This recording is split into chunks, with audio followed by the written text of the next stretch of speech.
É importante a gente sempre levar em consideração a analgesia, né? Então, para que o nosso paciente tenha uma reabilitação adequada, é utilizada o controle multimodal da dor. Então, com o controle multimodal, nós conseguimos, devido a várias funções diferentes de drogas, aumentar a dose, diminuir o efeito colateral de outras doses, tá? E isso facilita a reabilitação, diminui o tempo de internação, diminui os efeitos colaterais de outras medicações, que é o objetivo do estudo.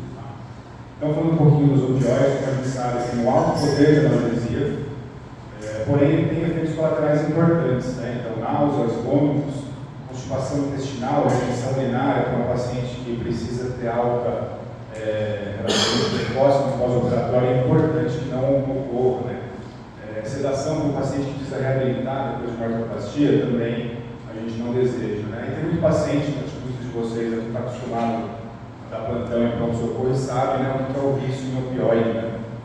Pacientes vão diariamente lá em busca do opioide, tá? Então, procura-se uma alternativa, né, nesse estudo e a escolhida foi a dexametasona, tá?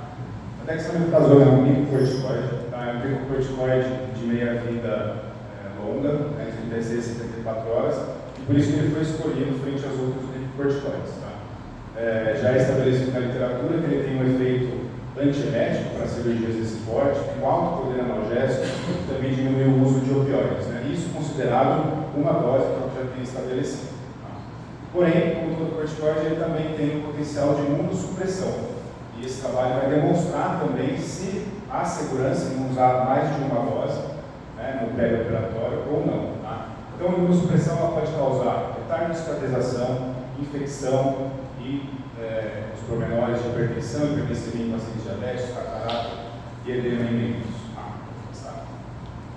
Então, o que o trabalho pergunta aqui e tenta comprovar é se a administração de 2 doses de dexametasona comparadas a uma dose no pré-operatório pode influenciar na dor, consumo de opioides, função pós-operatória em pacientes submetidos à artroplastia total de quadril e de joelho.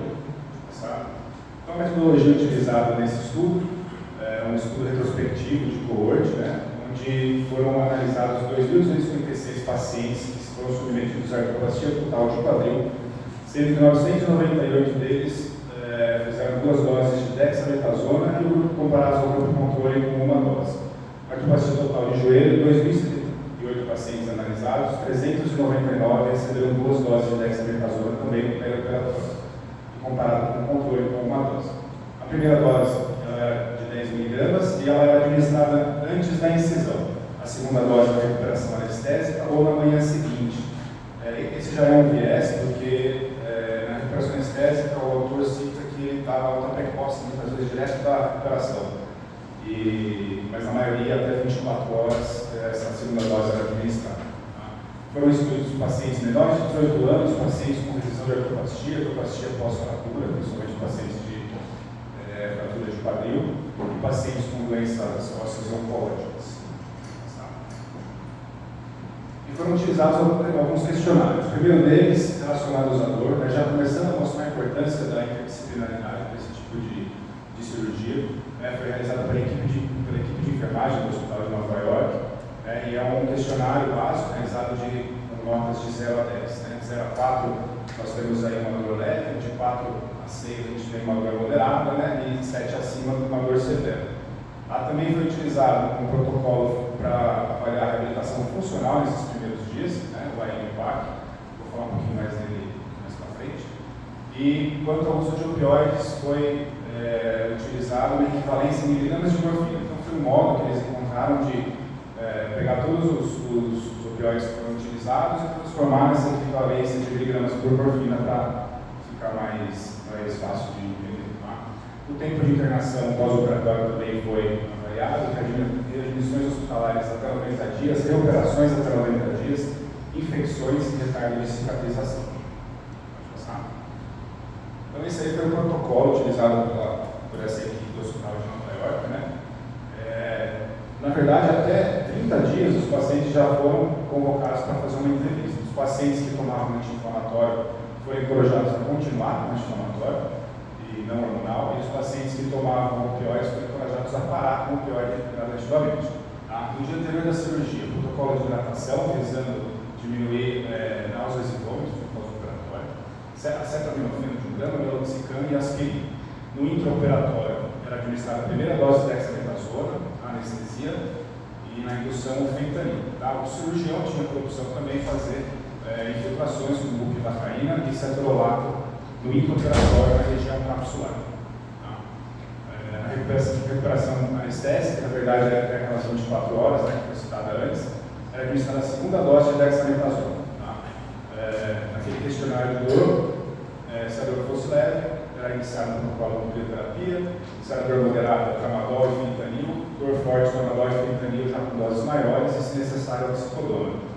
Nos próximos dias pós-operatórios, acetaminofeno e meloxicam de horário, dor leve de terapia, tramadol e fentanil na dor moderada, acrescentava apenas o cetrolato no primeiro dia de pós-operatório, nos dias que seguem. Tá? E na aula hospitalar, os pacientes eram liberados com meloxicam de 15, aspirina, acetaminofeno e tramadol se necessário. Esse foi o protocolo que foi utilizado. Tá? E aqui são os scores que foram utilizados. Né? O primeiro, a avaliação da dor, realizada pela equipe de enfermagem, já são os resultados, né? A gente vai falar um pouquinho nos próximos slides. E a avaliação funcional, realizada pela equipe de fisioterapia lá do Hospital de Nova York. Tá? Vocês podem notar que o primeiro ele foi avaliado de 12 em 12 horas no pós-operatório e o segundo foi avaliado de 24 em 24 horas. Tá? A avaliação funcional é medida em pontuações de 6 até 24 pontos. Tá? Então, 6 pontos eram pacientes que tinham um resultado pobre, né, com relação à reabilitação funcional, e 24 pontos pacientes que eram praticamente já independentes nas funções que eles eram submetidos. Tá? Então, virar na cama, sentar e levantar, deitar e sentar, se movimentar entre a cama e a cadeira, dando ar com o uso de andador e também subir a ladeira com o uso de segurando no corrimão também fazia parte dessa avaliação. Tá? Pode passar. E aí os resultados do estudo, né, me surpreendi até com uma diferença que nós tivemos, né, mostra um estudo que é bem importante para a gente levar em consideração com os nossos pacientes. Então, primeira coisa, a escala da dor, diminuição significativa da dor, intervalo de 48 a 60 horas. Até esses intervalos, até 48, foi similar. Aí aqui é a grande diferença, né? Diminuição significativa do consumo de opioides de 24 a 48 horas, 33% de diminuição. 48 a 72 horas, quase 50% de diminuição de opioides com a segunda dose de administração da dexametasona. A avaliação funcional foi igual, né? Os dois grupos foi igual, não teve alteração, e isso vai de encontro com os outros estudos de literatura, tá? Que o uso de corticoide e dexametasona em diferentes doses, ela não influencia na reabilitação desse paciente. Tá? E também não houveram diferenças significativas, estou já falando de segurança, né? Em relação à internação, os dias de internação, readmissão hospitalar, reoperações e infecções também em 90 dias. Tá? Na total de joelho, mantém melhor o score de dor, né? Então de 36 a 48 horas, 48 a 60 horas, foi melhor, né? Os intervalos foram similares, diminuição até mais do que na anticoagulante, de 24 a 48 horas, 33%, 48 a 72 horas, 49,3%, né? Em 24 horas não houve mudanças. Tá? A avaliação funcional foi igual, como a gente já disse, e também não houve diferenças aí entre infecções, retardo de cicatrização, reanimações hospitalares e operações. A diferença está cortada, mas a diferença que teve entre o joelho e o quadril foi que no joelho diminuiu também a quantidade de dias de internação, tá? Com o uso da dexametasona. Então, o que a gente deve lembrar, né, desse estudo para começar a utilizar com os nossos pacientes? Né? Uma segunda dose perioperatória de 10 mg de dexametasona é um tratamento seguro e de baixo custo para ajudar a reduzir o consumo de opioides nas artropastias. Em comparação com uma dose de 10 mg, uma segunda dose reduziu a dor perioperatória, reduziu o consumo de opioides em pacientes internados, mas manteve a recuperação funcional para a artroplastia de quadril e a artroplastia de joelho. Embora pesquisas adicionais sejam necessárias para delinear segurança e eficácia a longo prazo, isso também é uma outra crítica, né, que ele fez, que o ideal com o uso dessa dose de corticoide seria acompanhar os pacientes por mais tempo, né, porque teria talvez um resultado ainda melhor. E também por se tratar de um um estudo retrospectivo, então tem muito paciente que eles não têm certeza se o paciente fez a primeira cirurgia com eles, eles não sabem se acabou fazendo em outro serviço. Então esse pode ser também um dos vieses aí que eles só acessaram o banco de dados deles, né, do hospital. E o objetivo é otimizar o controle da dor pós-operatória para melhorar a qualidade do cuidado com o nosso paciente com essa abordagem. E é esse o artigo de hoje aí. Obrigado.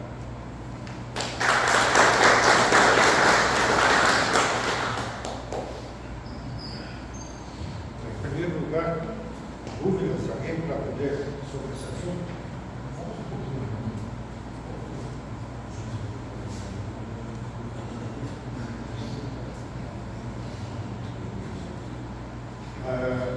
Algumas dúvidas? Pois não. Giovanni. Não teve nenhum viés, nada da parte de paciente diabético, hipertenso,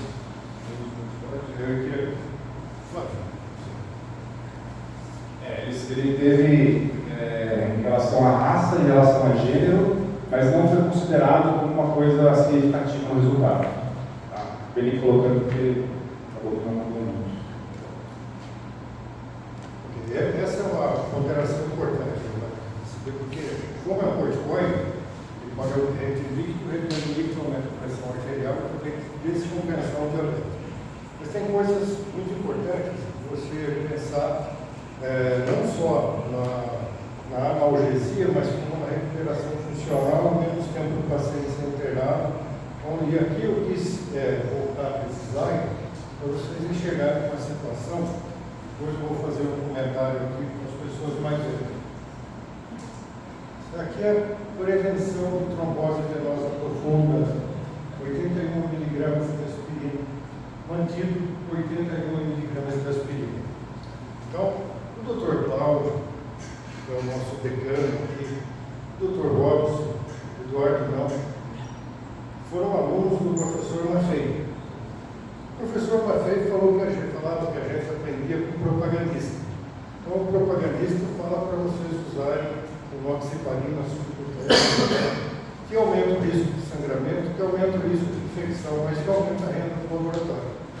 Então, parem para pensar sempre. Isso foi muito importante a gente ter aula com o Maffei. Ele tinha um jeito meio drástico de falar, que ele xingava a gente. Vocês são os ignorantes, vocês aprendem com propagandista, mas é mesmo. Presta atenção. Tá?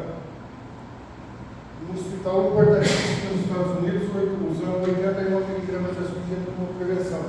Lá eles têm um processo, e aqui não. Mas aqui alguém fala para vocês, vocês têm que usar o noxiparina de baixo peso molecular para evitar trombose venosa. Por que será que lá não dá e aqui dá? Tá? O que a gente é camelô de propagandista de laboratório, como dizia o professor Nosso? Então, para pensar. Simples, né? Usar 10 mg de dexametasona uma hora antes da cirurgia, na incisão, e depois no dia seguinte, e grandes resultados. Então, vocês que estão novos aqui, que não tinham vindo para essa reunião ainda, a finalidade dessa reunião é uma coisa curta.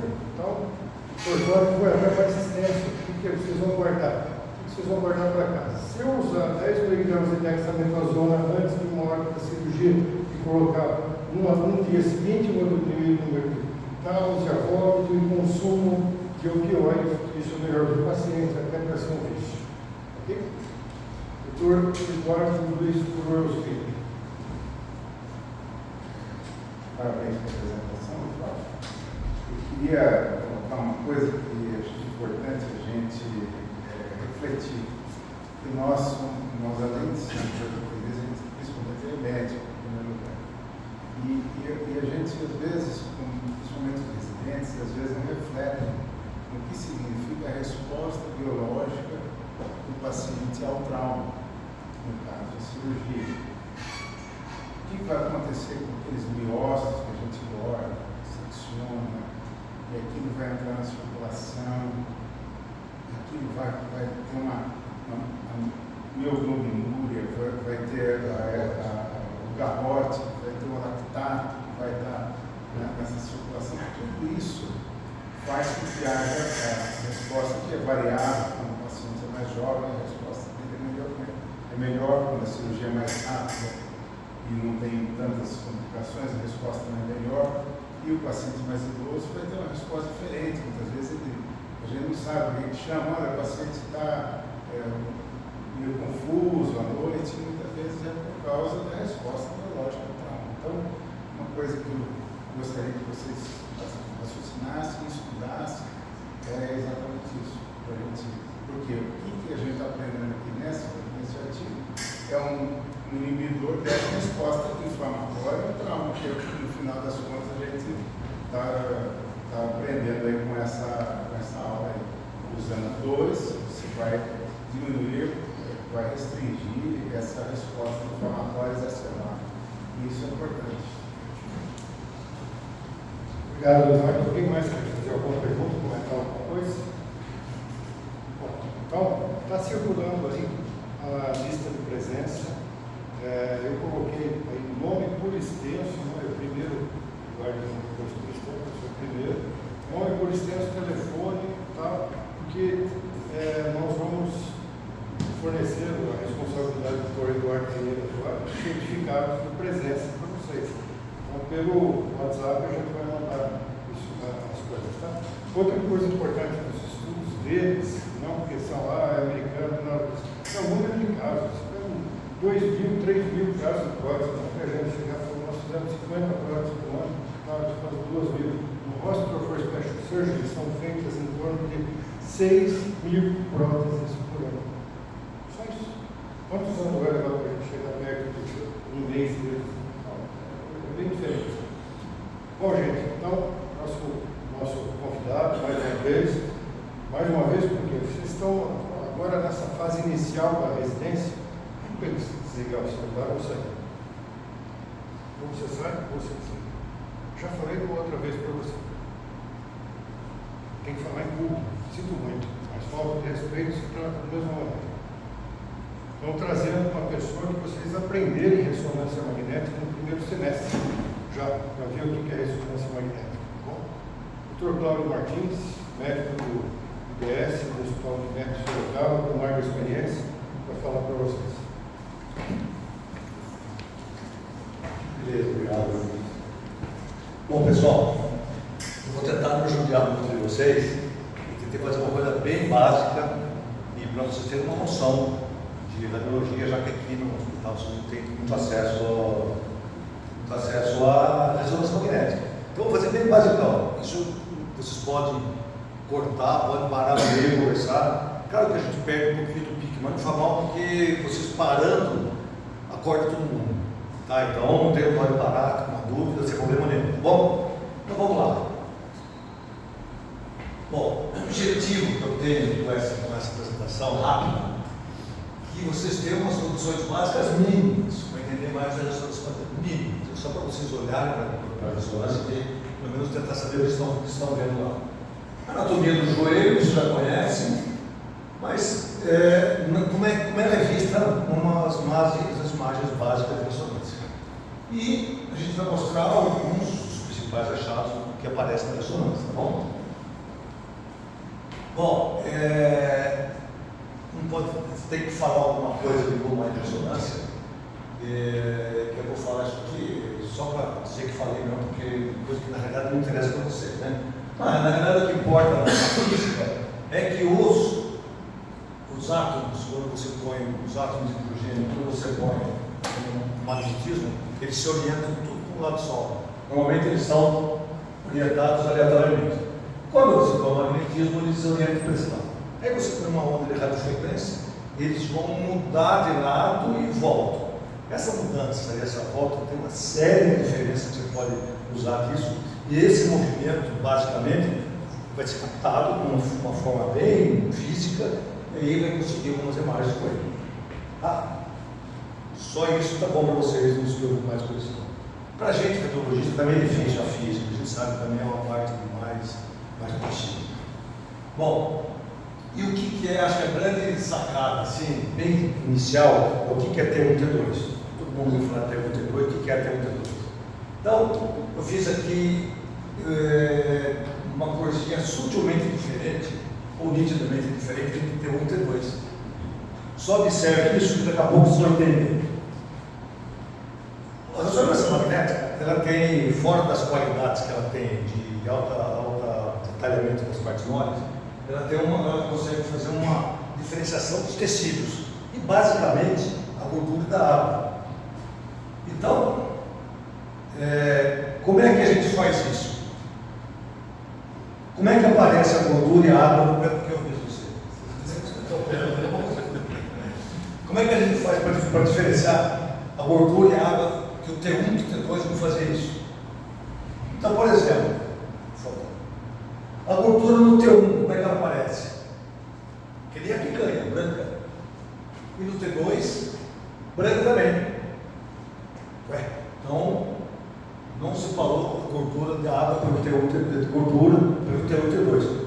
E a água, como aparece? Água, como? Próxima. O T1, a água aparece escura, pode falar preta, escura. E o T2, branquinha. Então aí começou a aparecer uma diferença, né? O T2 ficou interessante para quem toma cerveja e o T1 para quem toma vinho, né? Bom, então já tem uma diferença entre os dois. O próximo. O que a gente vê então? Que a diferença do T1 para o T2 não é a gordura, os dois são brancas, mas a água ou o líquido, eles são escuros em T1 e continuam branca em T2. Então, beleza, parece uma coisa muito simples, mas isso vai levar uma série de consequências que a gente vai conseguir entender. O próximo. Como vocês pegam na vida real, pegou um filme ou um workstation, uma imagem lá, como é que você sabe se tem um T2? Por exemplo, tem uma coisa lá que é branca, uma coisa escura, você quer saber se é líquido ou é gordura. Como é que você sabe se tem um T2? Vamos lá então. Aqui, por exemplo, alguém arrisca falar qual que é T1, qual que é T2 de joelho? O que nós temos no joelho? Que tem uma grande camada de bola de gordura branca.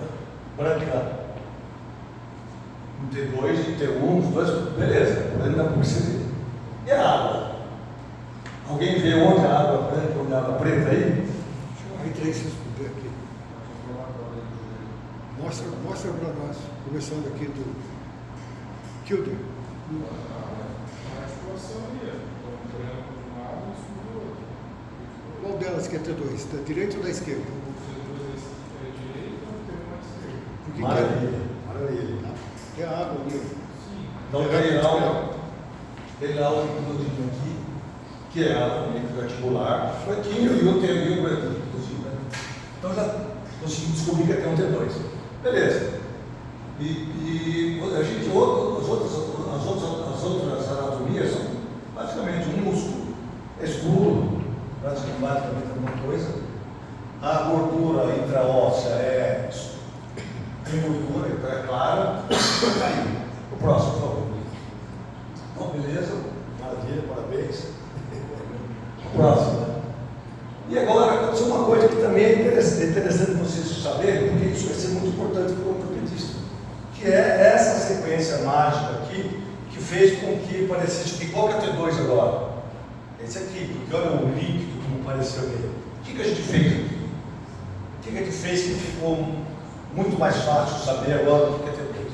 A gente simplesmente fez uma técnica física que baixou o sinal da gordura, que a gente pega, suprime o sinal da gordura.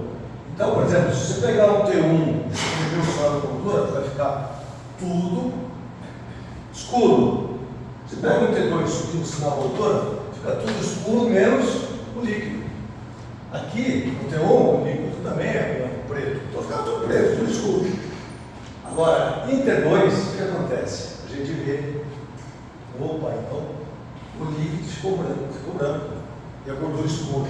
Além disso, além desse fato do líquido estar branco bem saliente, a gente sabe que a maioria das patologias aumenta a quantidade de gordura, de líquido.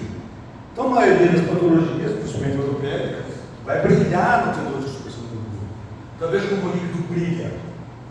Então, isso é uma coisa que vocês têm que entender, porque vai melhorar muito a procura de uma lesão, sabendo que vai brilhar se vocês começarem a olhar por essa T2, supressão de gordura, ou já falo mais coisa. O próximo. usou as sequências sensíveis a líquido, que tem várias. Além que eu falei lá em cima, T2 com supressão de gordura, você não fala muito de STIR, que é uma sequência muito usada, que diminui muito bem o mesmo efeito da supressão de gordura no T2. E pode usar o TP, o GTT, tem uma série de coisas, em phase, out phase, mas para vocês isso não importa nada. Para vocês importa aquela sequência pretinha que o líquido fica branco, tá? Que a gente está usando a sequência sensível da líquido. Beleza? Vamos lá então. Por exemplo, vou mostrar os exemplos. Aqui nós temos aqui um T2, gordura branca, líquido. E o que a gente vê? Vamos pôr uma supressão de gordura. Olha como o efeito da imagem é o T2 também, só que a gente fez supressão de gordura. Pode ser coisas que a gente não percebia antes. Né? Olha então, por exemplo, olha aqui. Pareceu um brancão aqui que a gente foi olhar. Pareceu um brancão, olha, o que é isso aí? Isso aí aumentou o líquido ontem no osso, o medular do osso. O que é isso? É um edema ósseo. O edema aumentou o líquido. Por que tem esse edema? Alguém arrisca dos R3 aí? Vamos lá ver se para depois. Guarda essa imagem que foi usando o vídeo para fazer. Então, e a sequência T2 com supressão de gordura, a gente pode ver que aqui é um T1 que tem uma lesão. Nitidamente, mas ela fica muito mais nítida quando você usa um T2 de supressão de gordura. Está vendo? E com outras observações que aparecem também. Só para um exemplo aqui, como é que isso é bom para vocês. O próximo. Aí, maioria das patologias a gente consegue ver. Então, por exemplo, a ruptura do tendão calcâneo, olha como fica nítido o líquido dentro. Esse aqui é um líquido articular, um examezinho articular pequeno. E aqui é uma lesão. A gente vê uma lesão bem é uma paciente que está idosa, que tem câncer de mama, fez essa ressonância e apareceu essa imagem. Opa! Então, beleza, pode ser que seja uma neoplasia. Então, a gente vê que essa imagem que a gente vai, vocês vão procurar a princípio, para depois entender o resultado. O próximo. E o DP? Densidade de prótese. Eu só pus o DP aí por dois motivos. Primeiro, porque você já viu falar. Mas, na prática, para vocês não precisam saber se é o DP, não sei o que é. Porque o DP ele mostra muita definição da imagem, ele melhora a definição um pouco da imagem. Mas o sinal a gente não vai poder pensar muito nele, que é complexo. Então, o DP, o DP é uma que a gente usa muito para ver, no dia a dia a gente vai ver DP, todos os anos de joelho vai ter DP. Que basicamente a sequência que a gente faz é um T2 com supressão de gordura, um DP puro e esse aqui é um DP fat também. Que a gente pode suprimir a gordura do DP. O que a gente vê bem aqui nesse cenário? A gente vê bem que esse para esse tem algumas diferenças. A gente vê que tem uma qualidade melhor das imagens do osso e vê muito bem a cartilagem do DP, e principalmente o DP fat. Mas para vocês, se já tem DP, se já tem T2, se estilo, não importa, vocês vão ver se a imagem da cartilagem está bem e acabou. Beleza? Vamos tocar para frente. Bom, então, vamos começar agora a ver como aparecem as estruturas principais da ressonância. Como será que aparecem os ligamentos? Bom, o ligamento, eles são todos baixo sinal em toda a sequência, pretinho. Então, olha aqui, aí, setias, ligamento lateral medial, ligamento cruzado anterior. Esse aqui é um T2 com supressão de gordura, esse aqui é um T1, pretinho, T1, pretinho, T2, mesma coisa. O próximo. Então vamos lá, então, sabendo disso, vamos começar com um exemplo que vocês mais gostam, que é o ligamento cruzado anterior. Como o ligamento cruzado anterior aparece? Mesma coisa, pretinho em todas as sequências. Claro que o ligamento é formado por uma série de estrias, uma série de fibras, que elas são paralelas e às vezes tem um tecido no testício, um tecido entre as fibras densas. Então você não vai ver perfeitamente bem pretinho, como você vê, por exemplo, esse tendão aqui. Você vai ver esse aspecto estriado. E é normal, ele é assim mesmo. E além disso, Vocês também não vão ver, na maioria dos casos, vocês não vão ver o ligamento do corte só. Por quê? Conforme o nome diz, ele é cruzado. A gente fez um corte sagital, e aí pegou ele bem certinho no meio, mas isso não é a regra. A regra é você pegar um pedacinho dele, outro pedacinho, e nós vamos ver para frente. Por exemplo, aqui, o que a gente vai ver mais ou menos é isso. Esse corte que eu mostrei lá, por coincidência, ele pegou algumas fibras daqui e daqui e ficou inteirinho aqui, mas não é assim que a gente vai ver. Então tem que ter uma noção tridimensional e vendo as sequências e olhando uma por uma e montando na sua cabeça se ele está certo ou não. Senão, olha, isso aqui parece que rompeu. Olha, isso aqui parece que está rompido. Então, cuidado com isso. É muito simples, tem que imaginar que o ligamento é cruzado. Você faz os cortes assim, uma hora pega aqui, uma hora pega aqui, uma hora pega ali. Tá? O próximo. Então, por exemplo, agora aqui eu vou mostrar mais ou menos como é que o radiologista vê numa imagem. Então, o radiologista geralmente divide o workstation e no nível duas partes. Por que você vê? Uma parte você põe uma base, que é o axial, e aí você vai correndo. Então, por exemplo, eu estou vendo esse ligamento e aqui, esse corte que eu quero ver no axial, eu vou acompanhar para saber onde eu estou. Então, este corte está exatamente nesse nível. E eu vejo o ligamento aqui. Próximo. Aí vai subindo, claro, desculpa, esse aqui anterior, claro. E aí as fibras do ligamento estão aqui, olha como eles aparecem no axial. E vão descendo. O próximo, as fibras do ligamento aqui, o próximo, e vai descendo, o próximo, e ele vai se dirigindo, faceta medial do ponto lateral, nesse ponto. E aqui, onde ele se insere, exatamente aqui. Então a gente olha sempre assim, para você ter que olhar as duas imagens que você tem sequência. O coronal é a mesma coisa, o sagital a gente percebe mais facilmente, e vai seguir o coronal. As fibras que valem aqui, o próximo, e vai subindo, daqui, vai subindo, esse aqui é o próprio aparelho que mostra. Só que não foi difícil. À medida que você põe a referência, você vai ver isso aqui lá, tá? Então essa aqui são as duas bandas do ligamento cruzado anterior, olha aqui, eles estão aí. O próximo, tá vendo? Então assim que a gente consegue ver pedaço por pedaço, que dá uma imagem. Então não achar que uma falha, se você olhar aqui, faltou uma banda aqui. Não é assim, né? Pegou só uma banda nesse corte, tá? O próximo. E aí, um exemplo dos três, uma vez só, que a gente pode fazer também. O próximo. Existe também um jeito de ver que no começo auxilia, ajuda, que é um coronal oblíquo. Que em vez de você fazer as sequências clássicas, que são coronal, sagital, que aparece sagital, e axial, você faz um coronal oblíquo. O que você faz? Em vez de cortar assim, você corta exatamente na altura do ligamento. Aí vai dar o quê? O ligamento vai aparecer num corte só. Um ou dois cortes vai aparecer o ligamento. Então você tem que ter uma vez só. Esse é o coronal oblíquo que eu aconselho vocês a verem. A gente não precisa, depois de um tempo, a gente não precisa mais ver. Mas, mesmo que não tenha na rotina, a gente acaba olhando às vezes e ajuda mesmo. O próximo. Bom, vamos chegar mais ou menos no que vai no aqui com vocês, que é um quadro clínico muito comum, né? O cirurgião gosta, né? Vai? Então, um paciente de 20 anos, vai ser o joelho normal. O que a gente espera ver no caso desse aí? É uma ruptura do ligamento cruzado anterior. Como aparece? Como aparece a ruptura? Aqui está muito fácil a gente ver, né? Cheio de edema, líquido branco, uma técnica de supressão de gordura, sagital. O ligamento a gente vê aqui, está vendo que ele está caído e está solto aqui. Maravilha. Então é isso que é o ideal de a gente curar na ressonância. Próximo. E como é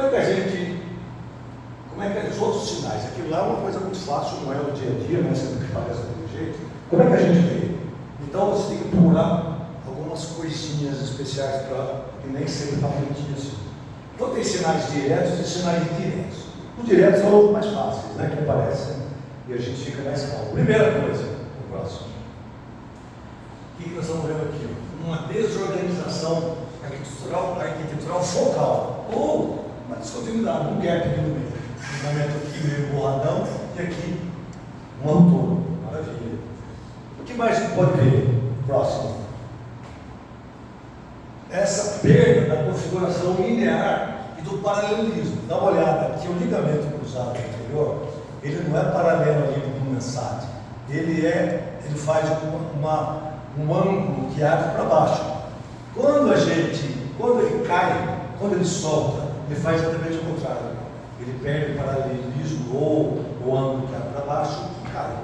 Então a gente já viu que esse ligamento aqui, ele não está paralelo ali no mensagem. Maravilha, o sinal direto também. O próximo. Outro sinal que às vezes a gente acha na sequência coronal, uma sequência no começo difícil, mas você lembra que tinha um pretinho aqui, na hora que chegava acima, olha o que aconteceu. Um pouquinho líquido. Líquido não é ligamento, por quê? Porque ele rompeu, o espaço dele ficou cheio de líquido. Matou a energia de ligamento. Baixinho rebentou ali. E a próxima, o que acontece? Às vezes você não enxerga as fibras. Isso acontece depois que o paciente rompeu, que a gente no começo quando rompe, as fibras do ligamento, elas estão pretinhas ainda, elas estão desorganizadas, mas elas estão caídas ou fora da posição, com aqueles outros sinais, mas depois isso se absorve, o ligamento praticamente desaparece, não tem mais edema, não tem os sinais indiretos, então a gente nem acha o ligamento. Então isso acontece das lesões crônicas, então a gente não visualização das suas fibras. Beleza? O próximo. Os sinais indiretos, olhou o ligamento e falou, será que esse cara, eu estou vendo o ligamento aqui, mas ele tem uma instabilidade, uma estabilidade nítida aqui. Vou procurar o que para ter certeza? Então, uma das coisas é relacionadas à translação anterior ativa, por causa do movimento de golpe contra golpe, vocês sabem muito bem. Como é que a gente vê isso na ressonância? Se você pegar se conseguir medir, fazendo duas vias paralelas, a borda posterior do côndilo femoral e posterior da tíbia, essa distância, se ela está mais do que 5 milímetros, indica que a tíbia foi para frente, transladou. Isso então indica que pelo menos tem uma insuficiência do ligamento. Quando que acontece isso? Sinal indireto. Outra coisa que a gente percebe é próximo. É o menisco lateral descoberto, exatamente aqui, está vendo? O menisco lateral ele fica sobre o platô tibial. Como a tíbia andou para frente, deu o traslado, você consegue enxergar um pedacinho do menisco que está desnudo. É um jeito de a gente se guardar, né? O que mais? Próximo. O ligamento cruzado posterior, que eles dois são antagônicos. Então, se rebentar um, o outro facilita. Então, o que acontece com o ligamento cruzado posterior? Bonitão aqui, pretão, só que ele está assim, cruzado para frente, verticalizado, dobrado, na posição normal dele, se não vê os outros slides que é. Então o que acontece? A tíbia anda para frente e ele ficou frouxo. Sinal indireto de insuficiência do ligamento cruzado anterior. O que mais? O próximo. Aí é aquele negócio que vocês viram, né? Exatamente o que é. É a hora que faz a transação, na hora da ruptura, o fêmur vem e bate no quarto posterior. E a gente vê o edema ósseo. O edema ósseo que é aumento do líquido, onde bateu quando teve choque, na borda anterior contra lateral e na borda posterior. Tá? E a gente vê que isso aconteceu. São os sinais que de fato aconteceu. O sinal indireto, eu acho que na maioria das vezes, casos que não romperam. Criança, alguma coisa assim, na maioria das vezes, isso aí é sinal de que rompeu mesmo. Outra coisa, próximo, pelo mesmo motivo, a hora tem um choque muito forte, faz essa fratura compressiva, que forma um suco. Que a gente consegue ver até no raio-x. No raio-x, a gente tem um suco desse mais profundo que alguns milímetros, que existe um suco natural aí no raio-x, a gente pode falar, não, mas teve esse movimento, fraturou aqui, isso é uma ruptura do ligamento cruzado anterior. Beleza? O próximo. Bom, vamos ver as lesões crônicas. Já falei, mas só para reorganizar. Então, você não vai ter mais o edema, o ligamento pode ser reabsorvido, ou uma coisa que pode acontecer, que a gente, radiologista, cai do cavalo, se bobear, é o quê? Que o ligamento ele não cai. Ele fica ali, naquela posição dele, conforme a posição que a gente faz o exame, pode ser que melhore, ele fique mais na posição certinha, não está tão caído, a cor dele está razoável, porque não tem mais edema, só que ele se fixou, fez uma fibrosezinha, ele está preso no lugar, ou no ligamento anterior posterior, ou alguma outra estrutura, e aí a gente vai ver um ligamento no aspecto normal. Aí, se você tem uma, como você vê isso, está suspeito, ou tem uma indicação clínica que faz a gente procurar, por isso, a indicação clínica para o radiologista é vital. Às vezes a gente recebe, pô, esse cara aqui está com uma gaveta, você não falou para mim isso daí. Eu estou vendo aqui milhões de coisas, que o radiologista olha, você não tem um sinal direto, você vai olhar como geral, aleatório.